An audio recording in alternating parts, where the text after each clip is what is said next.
Hello chers élèves, donc nous poursuivons sur notre chapitre sur les triangles rectangles, cercles circonscrits, et nous allons voir le théorème 3 qui dit ceci.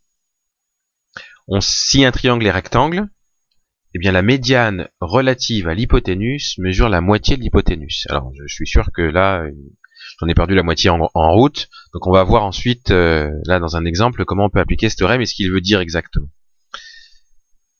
Alors, on a DEF qui est rectangle en E. Je vais faire une figure. DEF rectangle en E. On a J qui est le milieu de DF. Ici. On voit bien que c'est le milieu. Et on sait que DF, donc l'hypoténuse, il mesure 6 cm. Et on vous demande de déterminer EJ. Alors, qu'est-ce que l'on sait? On sait que DEF est rectangle en E. Ça veut dire que DF c'est l'hypoténuse. On est tous d'accord. On sait aussi que J est le milieu de DF. Ce qui signifie que JE, ici, est une médiane. Je vous rappelle qu'une médiane, c'est une droite qui passe par un sommet et par le milieu du côté opposé à ce sommet. Là, le sommet, c'est E. Le côté opposé, c'est FD, le côté opposé à E. Et il passe bien par le milieu de ce côté opposé, c'est-à-dire J. Donc EJ, c'est une médiane. Autrement dit, en ayant ces deux propriétés, on peut appliquer la propriété.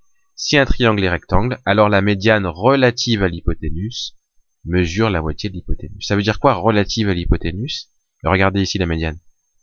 Elle arrive sur l'hypoténuse, puisque J, il est sur l'hypoténuse. Donc c'est pour ça qu'on peut dire que, comme elle arrive entre guillemets sur l'hypoténuse, on dit qu'elle est relative à l'hypoténuse. Donc cette médiane, elle doit mesurer la moitié de l'hypoténuse. Autrement dit, JE, il doit être égal à la moitié de DF, c'est-à-dire DF divisé par 2. Comme DF, ça fait 6 cm. 6 divisé par 2, ça fait 3 cm. Donc on peut dire que JE, c'est égal à 3 cm.